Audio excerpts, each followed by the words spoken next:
This is our second look at Mercedes-Benz new offerings. Following on from our test drive of the new Actros, we're in Timaru to try out its smaller brother, the Arox. Smaller maybe, but arguably tougher. The Arox is the construction truck offering from Mercedes-Benz. So who better to test it than Rooney Earthmoving, which is probably the biggest Merc fleet in New Zealand and is widely known for its groundbreaking operations in South Canterbury. The Trevor test starts out of Rooney's yard in Tinwood on the north side of Timaru. After dropping off a load of gravel, we head out to the back of the yard to the giant balance stores to put on a load of fertiliser for its delivery to its Mayfield store. The cab access has one less step than the Actros, but still offers the same great graduated step entry with well-positioned grab handles both sides. Once inside the cab, it's a very clean and light working area, with a high roof making it feel extremely roomy, even if it's just a day cab. There's no doing things by half here at Rooney's with dual inbound and outbound weighbridges, so it's a quick turnaround and we're heading back north loaded right up to our maximum weight. Our run's not going to be too tough today with the flat South Canterbury landscape hardly throwing up any challenges. As we pull out on State Highway 1, Trevor takes in the cab layout and it's simple and practical with the main dash straight in front of the driver, a tacho and fuel gauge at the left, the speedo and AdBlue gauge to the right, plus a digital info screen in the centre. In the centre of the cab, there's a return in the dash that houses the audio and heater controls, along with traction control switches and park brakes. Transmission selection and engine brake controls are on a stalk on the right side of the steering column, and lights and wipers on the left side stalk.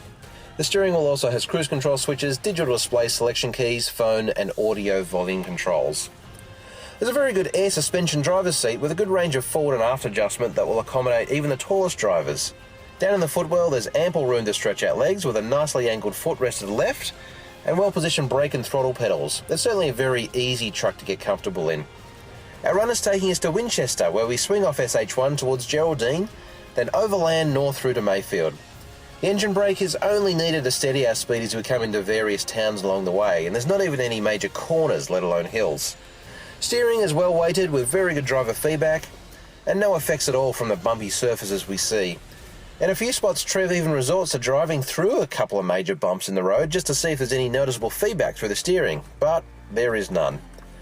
Lifting off fully loaded is effortless with the OM471 Euro 6 engine, delivering 510 horsepower at 1600 RPM and 2500 Newton meters at 1100 RPM, giving good smooth power over the rev range and delivered to the road through the Mercedes-Benz 12-speed AMT, which gives nice, quick, smooth shifts up through the box. When Trevor does try out the engine brake, stage 1 of 3 is all that's needed to give strong retardation. Bearing in mind, of course, that he's only using on the flat to reduce speed and not able to really challenge it with any major downhill runs. Our run takes us through one of Rooney's major construction feats, the irrigation scheme just out of Geraldine, where we run alongside storage ponds.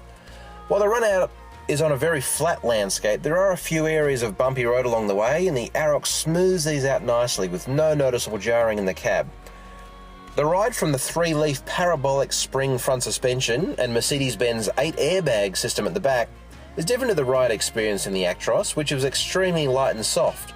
There's nothing negative about the Arox ride. It's a bit firmer, and this is obviously part of the heavier construction spec, but even on the worst bumps on the road, this doesn't transfer up into the cab. It's all too soon and we pull up into the balanced Mayfield store at the end of our drive.